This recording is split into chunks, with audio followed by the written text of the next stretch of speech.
Hey folks, this is Abel James, and thanks so much for joining us on Fat Burning Man, where we talk about real food and real results. Is being addicted to our phones and technology now a health issue? Returning to the show this week is fellow podcaster, co-director of the California Center for Functional Medicine, and a New York Times best-selling author, Mr. Chris Kresser is here to help us figure it all out. For a man so freakishly knowledgeable about health, Chris's non-dogmatic, balanced approach to wellness can be refreshing. But before we get to this show, here's the review of the week. Array says, I'm struggling with finding a wardrobe that fits me because I've lost 40 pounds in 2 months following the wild diet. This is insane. Wow. Jeez. Great job giving the wild diet a shot. 40 pounds in 2 months is insane. And I'm glad you're so excited about it. It sounds like your mindset is in the right place as well. Thank you for sharing your story with us. Now, if you're out there, if you've dropped fat, improved your health following the wild diet, or if you've just listened to the show, learned a few things, I'd love to hear about it. You can drop me a line on social media. You can leave a review for this show. You can always check out abeljames.com or fatburningman.com. Get in touch there. But I always love hearing from you all. Now, over the past year and change, you may have heard, Allison and I have been secretly recording over 400 360 or VR music videos, as well as adventure tours in VR and 360. And we also created our new health company, Wild Superfoods, which can now basically allow us to be our own sponsor on this show, so we can create our content for you folks without outside influence, without the man controlling what we say or what we don't say.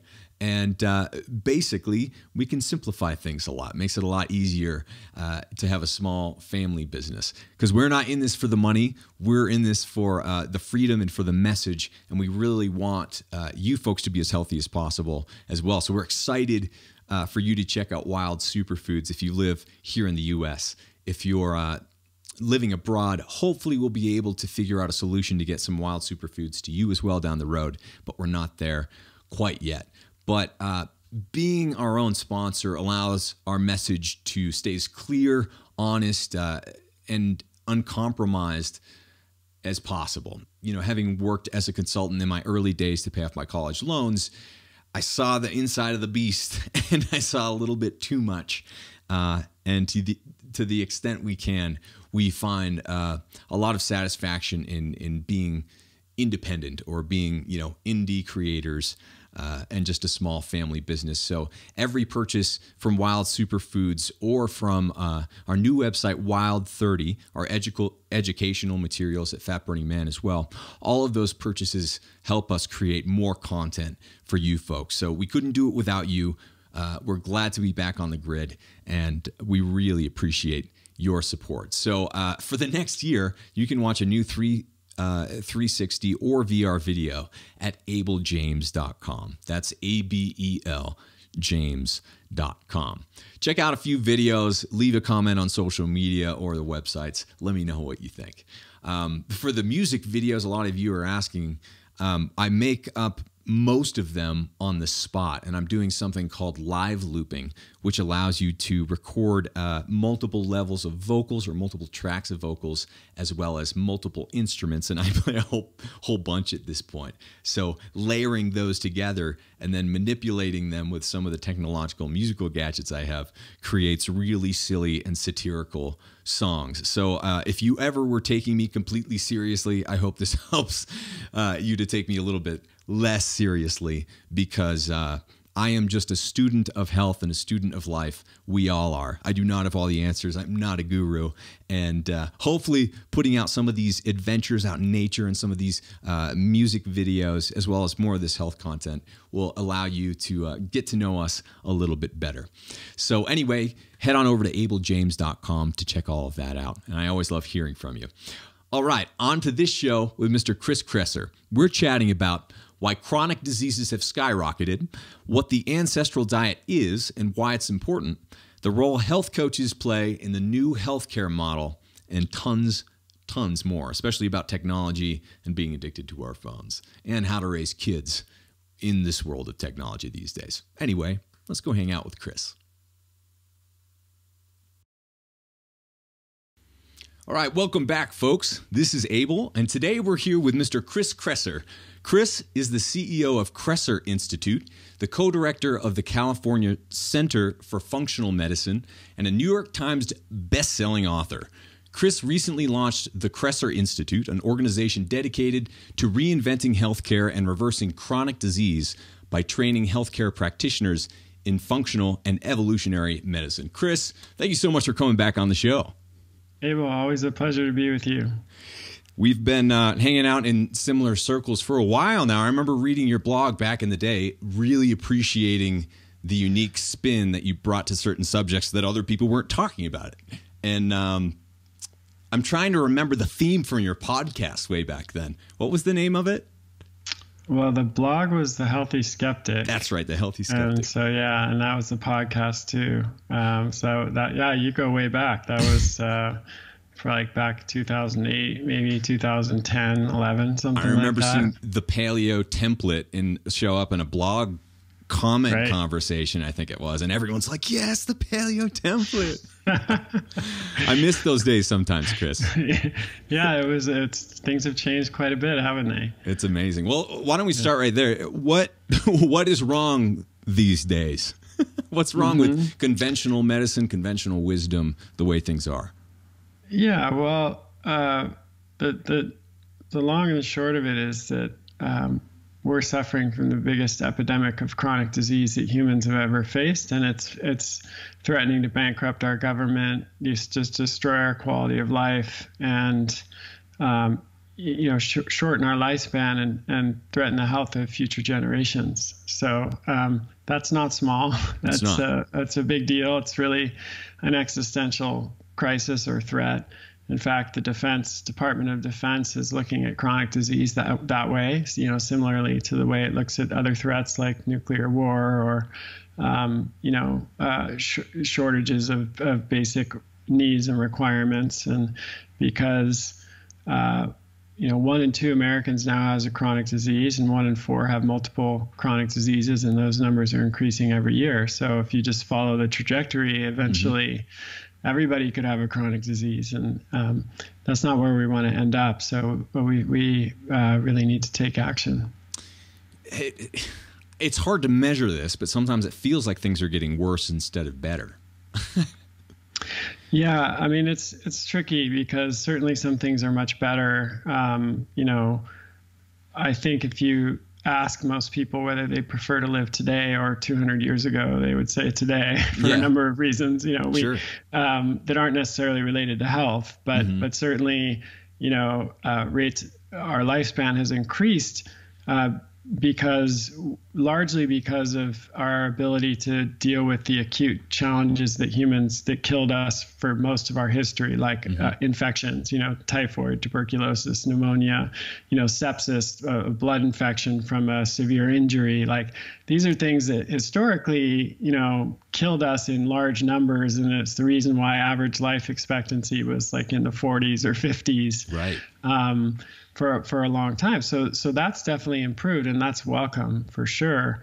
The trouble is those acute challenges are no longer the major causes of death. In 1900, the top 3 causes of death were all infectious diseases: typhoid, tuberculosis, and pneumonia. Whereas today, 7 out of 10 of the top causes of death are chronic disease. So I think I would say in some ways it's gotten better, but in other ways it's going definitely in the wrong direction. And they're different challenges than the ones that we faced before, which is, I think, in part why it took us so long to recognize, number one, and why we're being so slow to turn it around. Well, right, because back in the day, a few centuries ago, if you started to get an infection in your leg, it's somewhat out of your control if you don't have the medicine to treat it, or if you don't have the means to treat it. Whereas today, it's much more of a almost behavioral or psychological issue, where we have these diseases of abundance, really, where a lot of them manifest because people have been eating or living in the wrong way or in an unhealthful way for a long period of time. Yeah, I would say behavioral and environmental for sure. That's what's driving the chronic disease epidemic. But it's, our medical system was set up at a time where the major challenges were still acute emergency situations. So like, again, back in 1900, the main reasons that people went to a doctor were, let's say they broke a bone on working in a factory, or they were having an appendicitis or a gallbladder attack, or they had an infection like pneumonia. So they would go to the doctor, and the treatment was relatively simple. It didn't work necessarily all the time, but it would be, they would set the bone in a cast, or they would remove the gallbladder, or once antibiotics were developed, they would prescribe an antibiotic for the infection. It was just, one doctor, one treatment, and that's the end of it. Today, it's very different. Again, people are going to their doctor because they have irritable bowel syndrome, and and they're not sleeping well, and they're gaining weight, and maybe they have high blood sugar, and they're pre-diabetic, and they're starting to have kidney problems. And none of these are life-threatening emergencies right away. They require a really different approach, but our system is still really set up to deal with life-threatening emergencies, and it's pretty good at that. If you look at healthcare on the spectrum of like perfect health over here and death over here, our system excels at intervening at the far end of the spectrum, like closer to death. If you get hit by a truck, you go to the hospital, and they can do some pretty amazing stuff to save your life. We're starting to be able to restore sight to the blind. There's some pretty amazing new drugs that are targeting cancer in a different way that have a lot of promise. And so, when you're really sick, or you have an emergency or an acute problem, conventional medicine is actually pretty good at dealing with that. What it's hopelessly bad at is preventing disease in the first place, promoting health, and also addressing the root cause of these behavioral and lifestyle diseases. Because conventional medicine is mostly focused on using drugs to suppress symptoms, it's not really oriented toward finding the root cause of a problem, diet, lifestyle, behavior. And those things are the root cause of virtually all chronic diseases. So that's the fundamental problem that we have. Right. We're very well trained in extremely targeted care. But when it comes to thinking about people as people, not so good. Yeah, I mean, you look at the way medicine is set up. We got specialists for every different part of the body, and but they don't know how the body works, right? Or they don't know how it's all connected. I mean, and the primary care provider is supposed to play that role of like the quarterback, that kind of manages all of the different specialists and is the central hub, a resource for the patient who can coordinate all the different aspects of care. But that might work all right if the patients were spending more than 10 minutes in an appointment with the primary care provider. But that is actually the average amount of time that's spent in an appointment is 10 to 12 minutes. That's barely enough time to say hello and goodbye. Yeah. Not to mention, if a patient has multiple chronic diseases, like go back to that person I was talking about with IBS and high blood sugar and insomnia, to even get a sense of what's going on, to ask them about their diet, their lifestyle, behavior changes that they can make. That's never, ever going to happen in a 10-minute appointment. Yeah. And so the best that can be done in that situation is to essentially write a prescription, for helping provide the patient with some relief for those symptoms. And that's it. And this is not doctors' fault. I mean, doctors are as much victims of this system as patients. And I know so many doctors that are well aware of this and don't want to work that way and find that it's a soul-crushing experience, to have 2,500 patients and see patients, 40 hours a week, just in and out all day long, and not to be able to really connect with them and practice medicine in the way that they know they should be doing. So it's really a systemic problem that requires a systemic solution. And it's not really healing either. No. There's an interesting disconnect because when I was growing up, my mom was going to school to become a nurse practitioner, and eventually she She was working in and out of hospitals. She started her own practice for a while. It didn't work out for reasons we could get into that are kind of interesting, especially in today's society. But she explained the same thing, working in the ER or even working in clinics with doctors. You're up against the clock. And I think anyone who's ever been to the doctor has experienced this. Yet in your book, it seems like you have some great solutions that you outline. And correct me if I'm wrong, but it seems like it's more of something where you have an army of coaches who are well informed, who do have the time to spend teaching people about these preventative methods to avoid disease or just promote health. So could you explain a little bit about how that might work? Sure. Yeah. And, my book was really intended as much as anything else as like a shot across the bow. Sure. This is an issue that is on the level, like I said before, it's an existential threat to not only to us as individuals, but to us as the fabric of our society. I mean, if our government is bankrupted by healthcare expenses, we no longer function as the United States of America. I mean, it's a pretty big deal. Yeah. And I think, what I laid out there is hopefully part of the solution.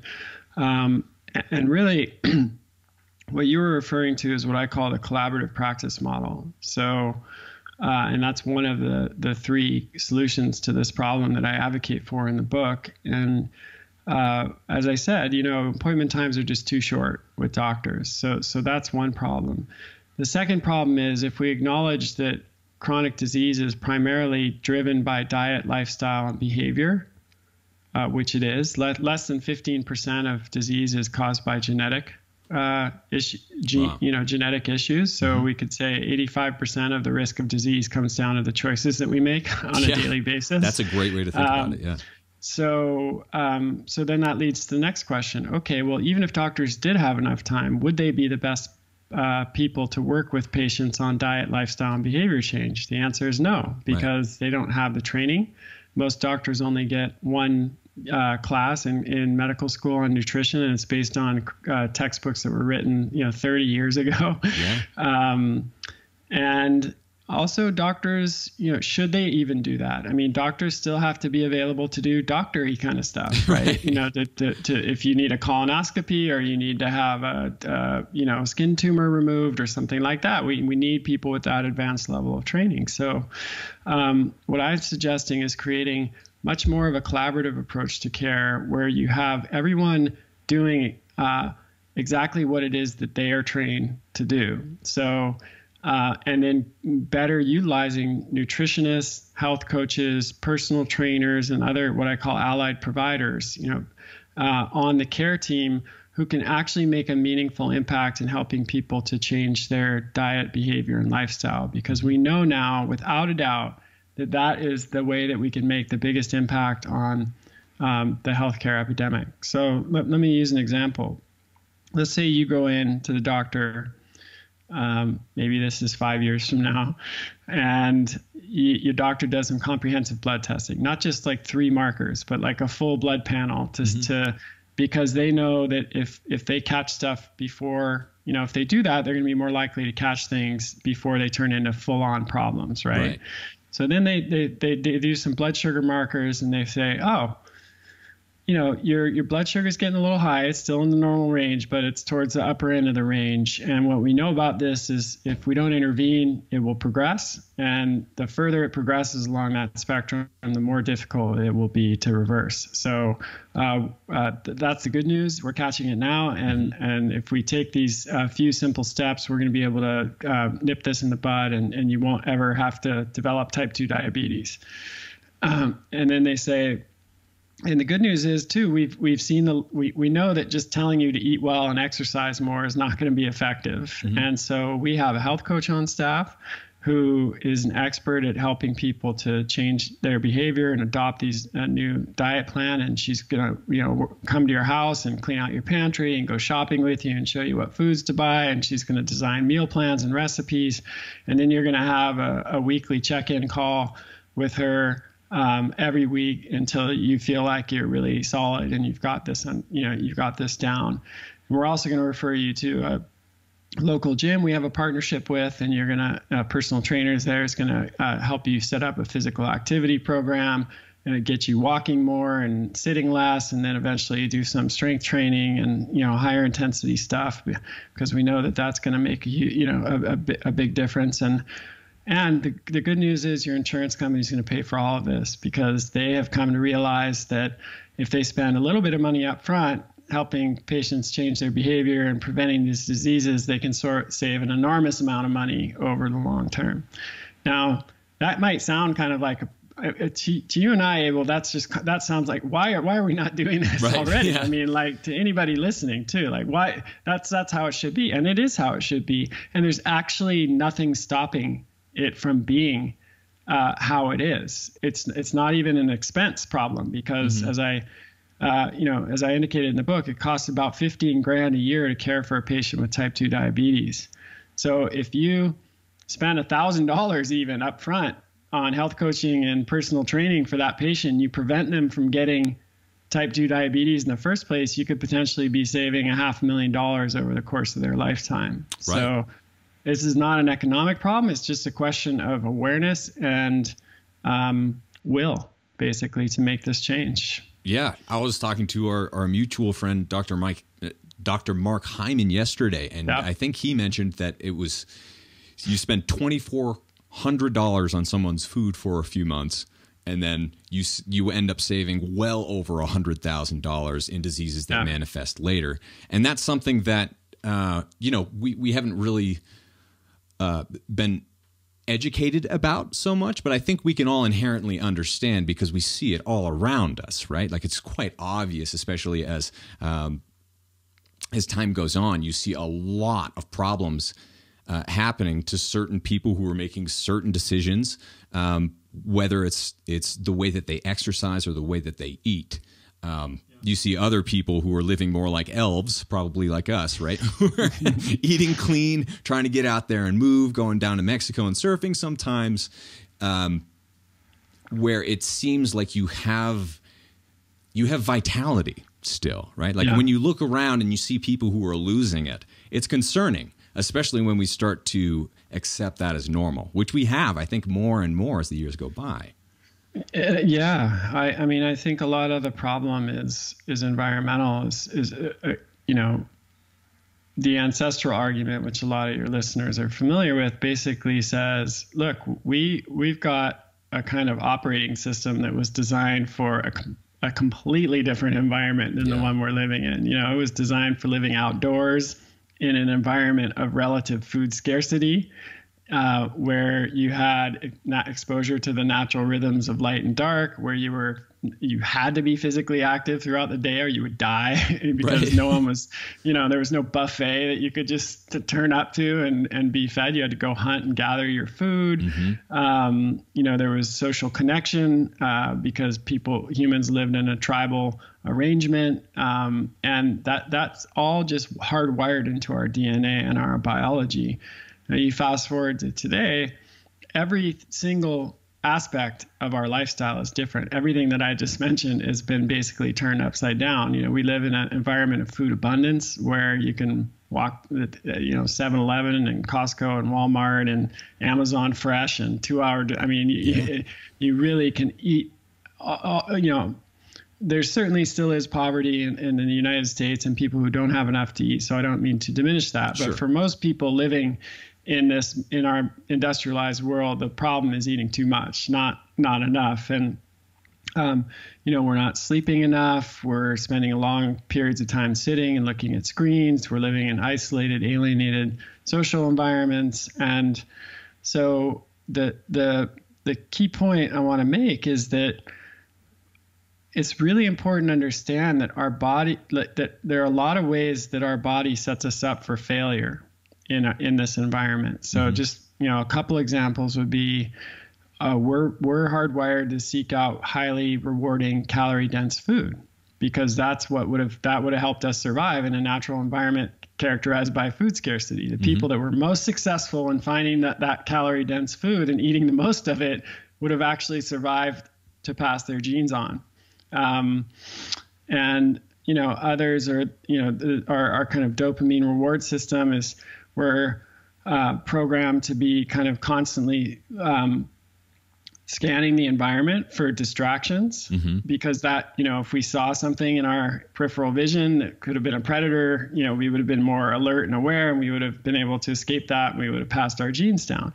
So what happens with that in a world where we are flooded with distractions all the time? We have phones that are constantly notifying, giving us notifications, and we've got, email and all this stuff. That tendency towards distractibility actually really then works against us in the modern environment. And so, the reason I think this ancestral view is so powerful is it provides us a framework for understanding our experience, and then making changes to our environment in a way that will set us up for success rather than failure. Yeah. So how do you see people making that transition? Because especially when it comes to phones, technology, and how much closer it's getting even to our physical bodies. I mean, like, people are being raised, generations are being raised on these devices. And if you follow that trend line, where does that go? How do you see that entering in all this? To be honest, that's the thing that keeps, as a parent myself, right, almost 7-year-old daughter who we completely restrict her technology use. She has virtually no technology use. She gets to watch about 40 minutes of video one time a week. And that's the full extent of her screen use. And the reason for that is because I'm very well aware of the research on technology addiction, especially with kids, but also with adults. And I mean, this keeps me up at night, frankly, almost more than a lot of the other health stuff that we talk about, because a phone is like an ideally addictive and distracting device. It triggers virtually all of our hardwired vulnerabilities, really. Yeah. I think we're going to have to be very intentional about the way that we change our relationship with technology. I mean, so just personally, I can tell you some of the things that I've done and that I recommend to my my patients. One is that I turned off all notifications on my phone except for calls, voicemail, and text messages. In my case, I'm old enough that a lot of my contemporaries don't really text message very often. So I know that if I get a text, it's probably one that I need to see. Sure. It's from my wife or a friend. But younger people, I think, could even, consider turning off text messages, because a lot of them are just like emojis and, hey, how you doing? And I have my calendar notifications still turned on because I schedule a lot of things in my calendar. And I sometimes I like to be reminded if an event's coming up or something, of a call with a patient. I never take my phone into my bedroom. I don't sleep anywhere near my phone. Yeah. In our house, we have phone-free rooms and tech-free rooms and zones where we never have any iPads, computers, technology at all. Like the dinner table, the living room, what the dinner table is definitely in the our dining area. We don't allow any phones or devices at the table, and in the living room as well. Every Sunday we have a family screen-free day, digital detox. So my wife and I put all of our devices away, and we don't interact with devices at all on Sundays. I do periodical digital detoxes where when we go on vacation, I completely unplug and don't use any devices, and I don't interact with work at all. Good. I even have now started setting up Gmail to delete my emails while I'm gone. Really? Which is I want to learn that trick. the most liberating step I've ever taken, because a lot of people don't go on vacation because they're afraid of the huge amount of email they're going to face when they go back. So I set up an autoresponder that just says, hey, I'm surfing somewhere, I'm taking a break, and life's too short to come back to a huge pile of emails. So if you need something while I'm gone, here's my assistant's email. Otherwise, if it's important, please just email me, when you get back, because I'm deleting all emails while I'm gone. And I started doing that last year, and it's transformative. I mean, it's amazing because you can just be gone. You come back to a completely empty inbox and just start fresh. And the people who really need to reach you, they email me the next week. They said, and actually many of them said, wow, that was really refreshing. I loved reading that autoresponder, and I'm going to start doing the same thing. That's awesome. So, those are some simple steps that you can take that can make a huge difference in your life. There's also an app called Moment for iOS that monitors your usage and gives you tips for reducing your usage, and even has a built-in course called From Bored and Brilliant that you can take that helps kind of give you some of the context for this. I have an app on my computer called Time Out, which you can program the intervals of time, but every now and then it pops up and takes over your screen and reminds you to take a break. And so I do shorter breaks, every 15 minutes, and then every 90 minutes I do like a 10 or 15 minute break where I'll actually step away from the computer, go outside, sit in the sun, do some push-ups or pull-ups, or some burpees or whatever. Go play with my daughter for 15 minutes. So it requires effort. This is the challenge that we face, is that most people are, first of all, not even aware of how they're being affected by all these technologies, and second of all, manipulated, exactly, very intentionally, by the way, and that's a whole nother topic. But and second of all, don't really have the resources, and support to put all these changes into action, or don't even know how to do them. Like, I think of my dad.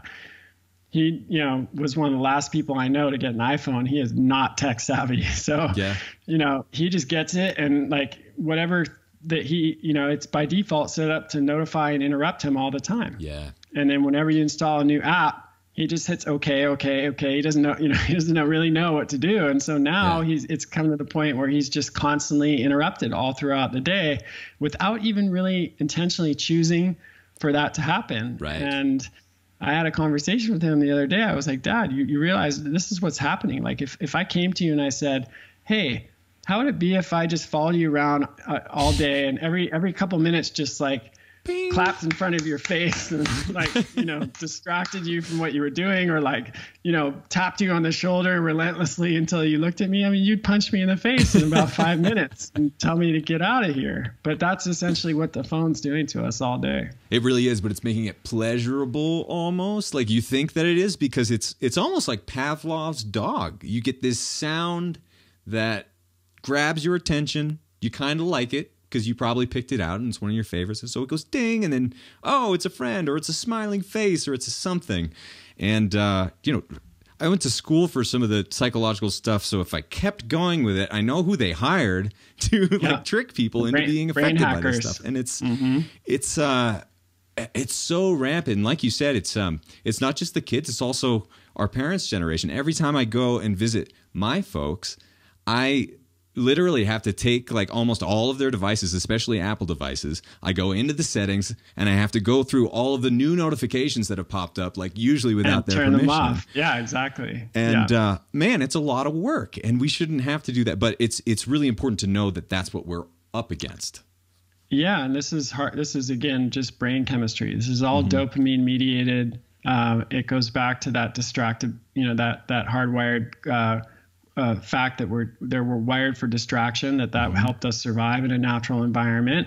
And when you do something like open an email or check your Instagram feed or your Facebook feed, studies have shown that you get the same kind of dopamine burst that you do before you're going to engage in any other addictive behavior. And what's really particularly insidious about it is it's not. One of the key principles that determines whether you'll get hooked or addicted to something is called intermittent reinforcement.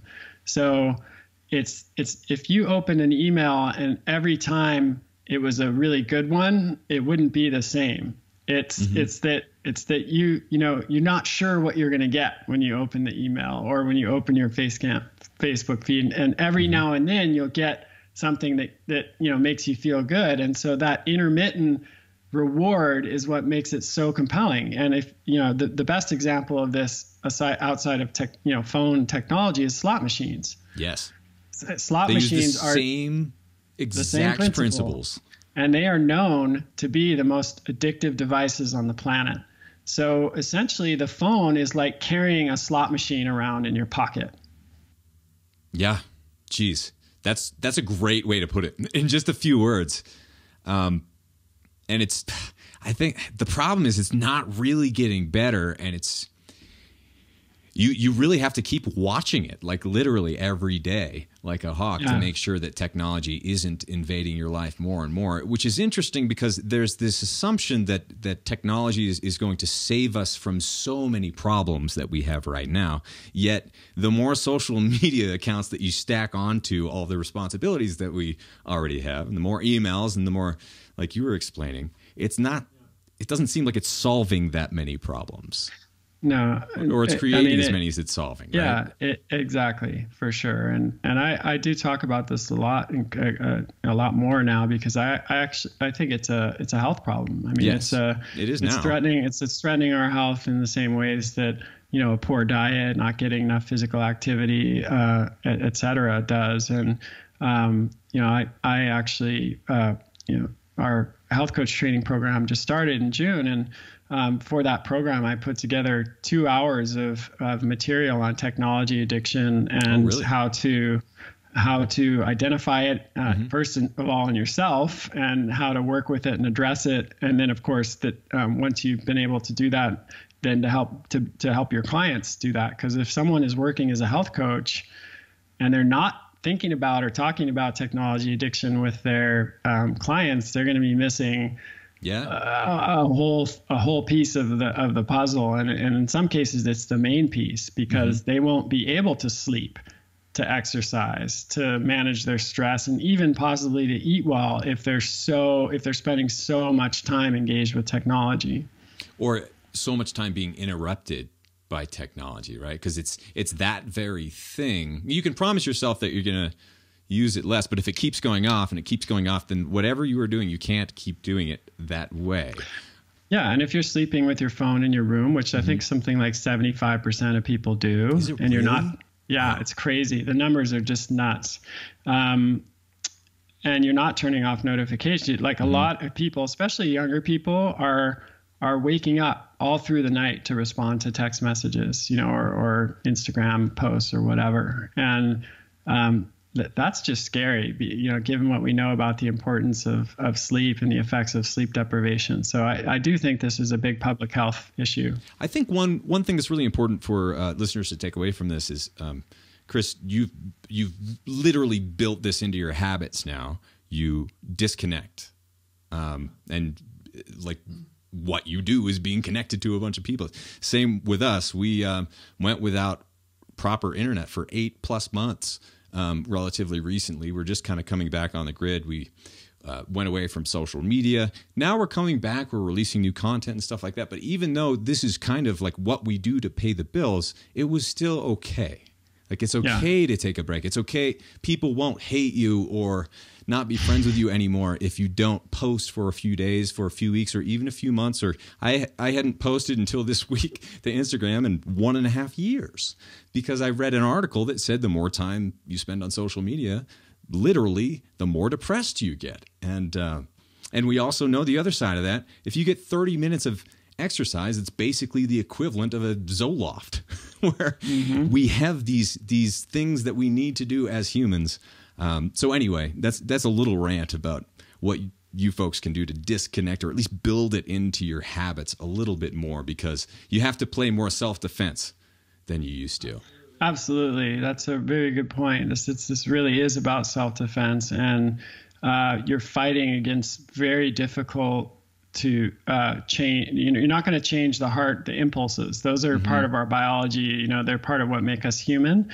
And so the more you recognize that this is a rigged game and you're the chump, essentially, and I don't mean any individual person who's listening to this, but these companies are hiring what they call brain hackers, or these are people who understand the neuroscience of behavior and addiction, and they have specifically designed these products to be as addictive as possible. And there are lots of anecdotes and stories that I talk about in the presentation that I design in my health coach training program. But some examples would be, there are algorithms in Instagram that can detect when like someone hasn't used it for a while, or maybe they might be feeling a little low because their activity has dropped, and they will serve them certain content at a certain time to re-engage them and get them, basically interacting with the platform again. It's really kind of freaky and chilling and scary. And these these brain scientists are getting recruited, and they're being paid enormous amounts of money, and their job is to basically make these products as addictive as possible. And so I found that just telling people that actually helps, because most people resent being manipulated. Like I don't like to feel like I'm being manipulated. Right. I know most people don't either. And when they understand that they're actually essentially the product, right. So like Facebook and their data, their Instagram, you're not their customer. Yeah, that's a really important thing to understand. You're not their customer. Their customer are the companies that pay advertising to them based on how much you use the platform. So you are essentially the product of these social media companies, and the more you use social media, the more money you're putting in the pockets of all of these, not only the social media companies themselves, but also all of their customers, the people who advertise on social media. So your attention is more specifically is the product that they're all competing for. And so that's why they have staff of people, including neuroscientists, whose job it is to get you to spend as much attention as possible so you can generate as much revenue for them as possible. Ugh. Well, let's ask about. It's really, it's important to understand, though. It's a big revelation, I think, when people really understand that. Well, especially just because it's everywhere now, and it's more and more places as time goes on. But anyway, how does your daughter handle the lack of technology, whether it's in the rooms or for certain periods of time? How did she react? Well, she never knew anything different. Yeah. So, I mean, that's the thing. This is interesting. If you look at, she goes to a Waldorf school. So cool. For those that aren't familiar with Waldorf, it's a certain philosophy of education, but one of the principles of Waldorf education in schools is to restrict technology use for kids. They believe that it's inappropriate for kids at that age to be engaging a lot with technology. It interferes with the development of their imagination, their social skills, and their fine motor development. And so if you go to a Waldorf school, you actually have to sign a contract that says that you're, following the guidelines for restricting technology use. And, it's not like they're enforcing it and like banging down your door at home, but it's kind of socially enforced. Like if you were to have a play date with another Waldorf kid, and then you just sit your kid and that kid down in front of the TV, and then that kid goes home and goes, guess what, mom, guess what I did, then it comes back. So one of the interesting things I found in my research on that presentation was that a very high percentage of technology entrepreneurs, CEOs and founders send their kids to Waldorf school. So that's a little messed up, actually. That's pretty messed up. Think about it. So you have people in the Silicon Valley, like he was the chief editor of Wired, and you have a whole bunch of other people who send their kids to the Silicon Valley Waldorf school, where they're not allowed to use technology. They restrict their technology use at home. So Bill Gates and Steve Jobs both famously restricted their kids' use of technology. Bill Gates didn't let his daughter get a phone until she was 13. Steve Jobs didn't let his kids use iPads or anything. Yeah, I mean, and now they're in all the schools. Very, very typical for technology executives to limit their kids' technology use. So that tells us something, right? They more than anything else are aware of the dangers of these devices. And look, Sylvie, our daughter is just like any other kid. If you show her a video, she'll enjoy it and want more. And so, we just have to put firm limits on it, and she understands that. And, it just means that she gets into a lot of other stuff. She paints, she right now she's really into finger knitting and weaving, and she goes and jumps on the trampoline that we have outside. And, she's a voracious read. She loves to be read to and read books. And, so she does what we all did before there were screens intervening in our lives. Bleeping and blooping at us all the time. Yeah. We're almost out of time. What did we miss, Chris? You're doing so many things, and your new book is excellent. Why don't we talk a little bit more about the content of the book itself?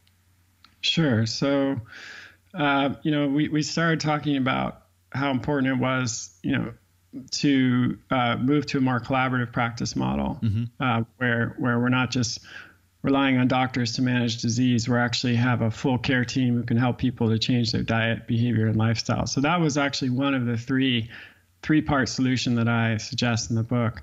The second one was a shift to an ancestral diet and lifestyle. And we've already covered that a little bit, just really understanding that we need to get back to the way of living that is more in alignment with our genes and our biology. So it's not to say that we need to sleep out in the backyard with a loincloth and, that really kind of emulate our paleo ancestors. That's right. Just silly.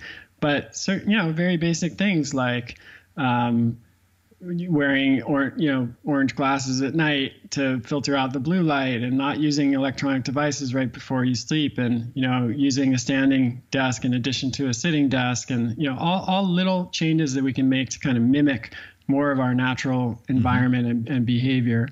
And then the third thing, which we haven't really touched on, but I imagine you did, in your interview with Mark, is embracing functional medicine approach to care. And, this means addressing the root cause of problems rather than just trying to slap Band-Aids on them. And the analogy I often like to use is, if you have a rock in your shoe and it's making your foot hurt, you could take some painkillers and it would help, but you probably better to just take off your shoe and dump out the rock. And that's really what functional medicine has to offer.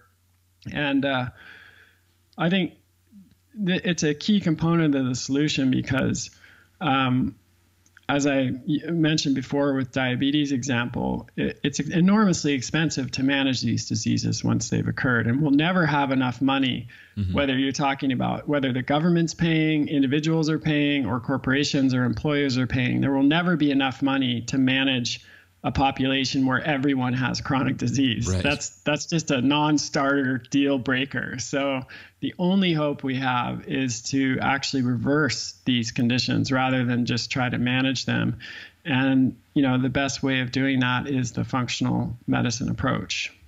Which is, I don't want to exhaust the metaphor, but like that, if you take that little pebble out at the beginning, it's not that difficult, right? And it's not, hopefully the diseases haven't manifested too much at that point. But even if they have, it's like, if you keep going after that little pebble, then it's going to keep shrinking, right? Absolutely.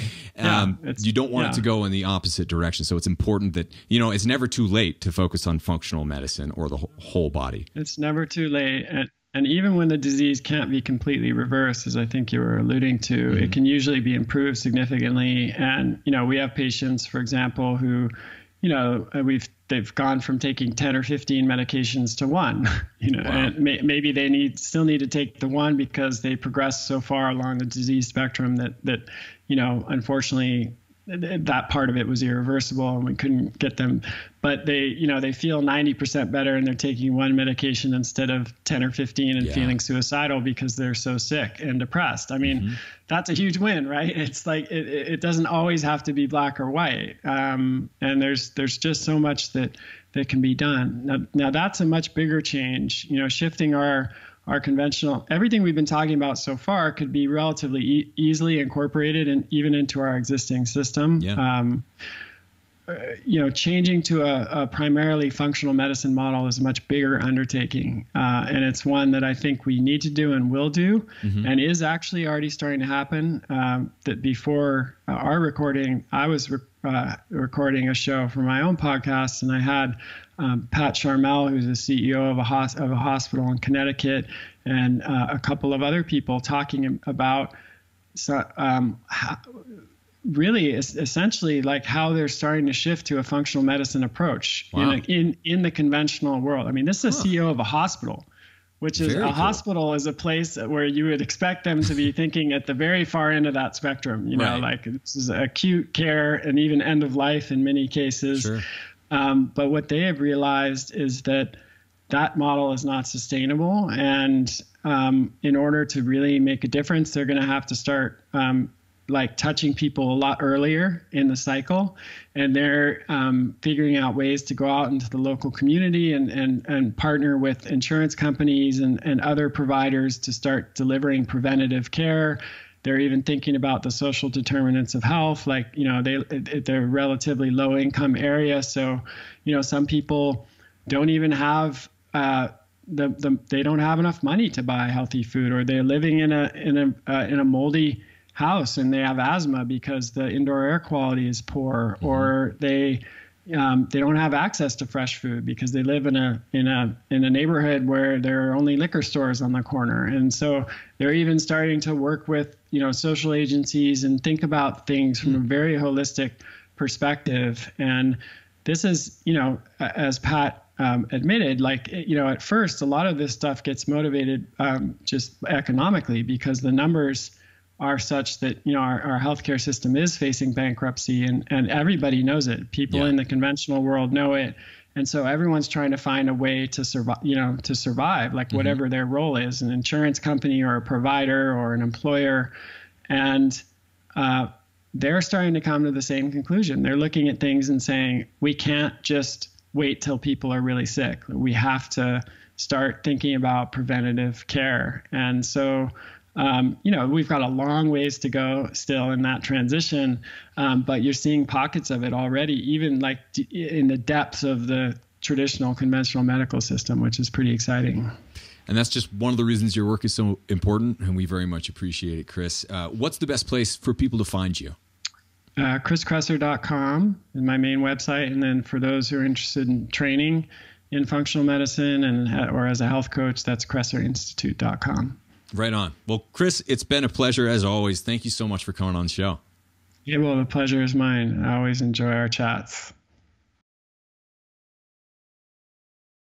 Thank you so much for joining us on this episode of Fat Burning Man. If you liked it, don't forget to hit the subscribe button on iTunes, Stitcher, YouTube, the podcast app, or wherever else you might be listening to or watching this show. Got a second? Please leave me a quick review on iTunes. I always love hearing from you, and if you think someone else might like and benefit from this free show, please take a second to share it with a friend or with a family member. You can get in touch with me on Twitter at FatBurnMan and Facebook by typing in Abel James or Fat Burning Man. Drop me a line anytime. Did you know that I've recorded over 150 episodes of Fat Burning Man, winning 4 awards in independent media and hitting #1 in more than 8 countries? And here's some more good news. You can download and listen to every single episode for free. All you have to do is type in fatburningman.com. I'll give you a second to type it in, fatburningman.com. And you'll get all the show notes in video and audio versions for all the past episodes of Fat Burning Man. Better yet, enter your best email at fatburningman.com, sign up for my newsletter, and I'll even send you a quick start guide to start burning fat right now and a few of our ridiculously tasty recipes as a special thanks for signing up. Once again, just go to fatburningman.com right now, enter your best email to get your free fat burning download straight to your inbox, and make sure that you never miss a show again. This is Abel James signing off. Thanks so much for listening, and have a great week.